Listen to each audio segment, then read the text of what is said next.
চটপটা এঁচোড় একদম নতুন ধরনের একটা রেসিপি, কিন্তু একদম সহজ উপায়ে একদম ঘরোয়া উপকরণে তৈরি এই চটপটা রেসিপিটা আজকে তোমাদের সঙ্গে আমি শেয়ার করব। বন্ধুরা, আমি একটা 600 গ্রাম ওজনের কচি তাজা এঁচোড় নিয়েছি। এই সময়টায় কচি এঁচোড় এরকম অনেক পাওয়া যায়। গ্যাসের ওভেনের মুখে একটা প্রেসার কুকার বসিয়ে আমি এঁচোড়টার খোসা ছাড়িয়ে এরকম ছোট ছোট টুকরো করে নিয়েছি, দিয়ে খুব ভালো করে জল দিয়ে ধুয়ে নিয়েছি।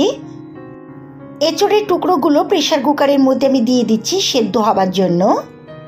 প্রয়োজন মতো একটু জল দিয়ে দিলাম, এর মধ্যে হাফ চামচ মতো হলুদের গুঁড়ো দিলাম, 1 চামচ মতো সর্ষের তেল দিলাম, যাতে এঁচোড়ের আঠাটা এই প্রেসার কুকারের মধ্যে লেগে না যায়। দিয়ে সব কিছু আমি একটা চামচ দিয়ে মিশিয়ে দিলাম জলের সঙ্গে। গ্যাসের ফ্লেমটাকে প্রথমে হাইয়ে দিয়ে আমি একটা সিটি দিয়ে তারপর একদম কমিয়ে আরও একটা সিটি দিয়ে নেব।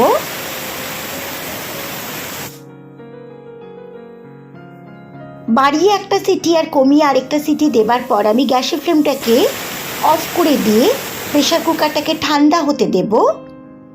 প্রেসার কুকারটা ঠান্ডা হলে আমি ভেতর থেকে সেদ্ধ এঁচোড়ের টুকরোগুলোকে ভালো করে ঠান্ডা করে জল ঝরিয়ে রেখেছিলাম, সেগুলো একটা থালার মধ্যে নিয়ে আমি চটকে নেব। তবে একদম চটকাবো না, আলু সেদ্ধর মতো। আমি এরকমভাবে চটকাবো যাতে একটু দলা দলা থাকে, মানে একটু ভাঙা থাকবে আর একটুখানি গোটা থাকবে, এরকম মতো যেন থাকে। তাহলেই কিন্তু এই রেসিপিটার টেস্ট হবে। একদম যদি ভর্তার মতো বা একদম যদি আমি চটকে নিই তাহলে কিন্তু অতটা টেস্টি হবে না রান্নাটা।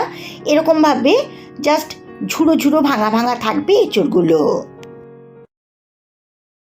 এবার গ্যাসের ওভেনের মুখে একটা কড়াই বসিয়ে আমি 3 চামচ মতো সর্ষের তেল দিলাম। এই রান্নাটা কিন্তু সর্ষের তেলেই ভালো লাগবে, আর তেলের পরিমাণটা একটু বেশি লাগবে। তেলটা গরম হলে খুন্তি দিয়ে আমি গরম তেলটাকে কড়াইয়ের চারদিকে লাগিয়ে নিচ্ছি।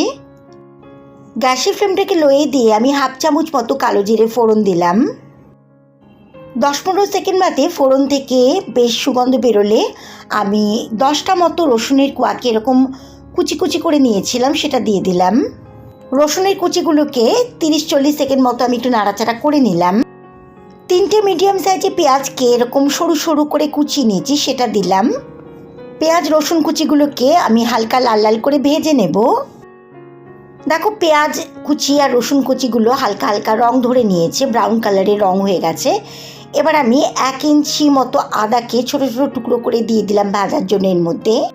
এবার আদা কুচিগুলো ভালো করে ভেজে নেব লো ফ্লেমে পেঁয়াজ আর রসুনের কুচির সঙ্গে।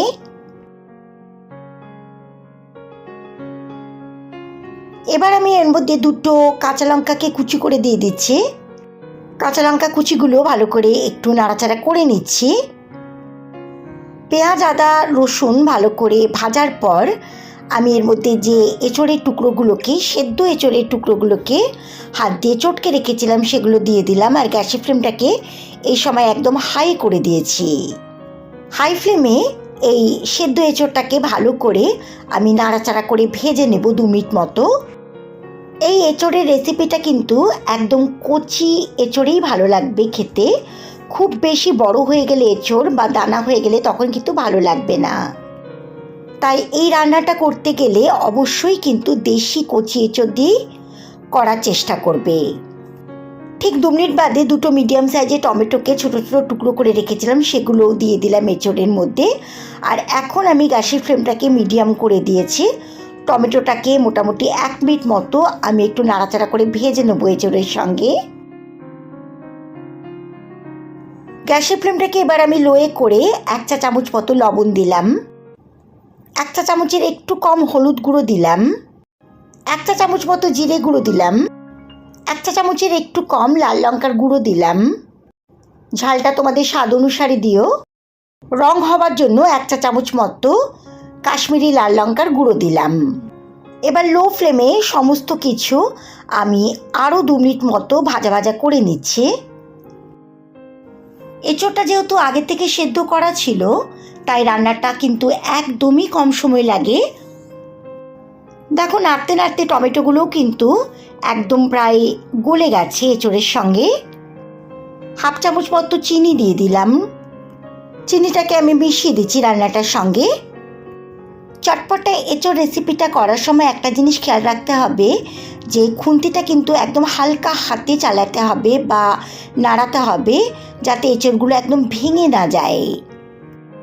আর এটাও খেয়াল রাখতে হবে যে এই রেসিপিটা কিন্তু এরকম লোহা বা অ্যালুমিনিয়ামের কড়াতেই ভালো লাগবে করলে, ননস্টিক কড়াতে কিন্তু ভালো লাগবে না। কিছুটা পরিমাণ ধনেপাতা কুচি দিয়ে দিলাম। ধনেপাতা কুচিগুলো রান্নার সঙ্গে আমি মিশিয়ে দিচ্ছি। রান্নাটা হয়ে এসছে, কারণ একটা চিটচিট করে শব্দ হচ্ছে রান্নাটা থেকে, আর একদম কড়াইয়ের নিচে লেগে লেগে এসছে এই এঁচোড়টা।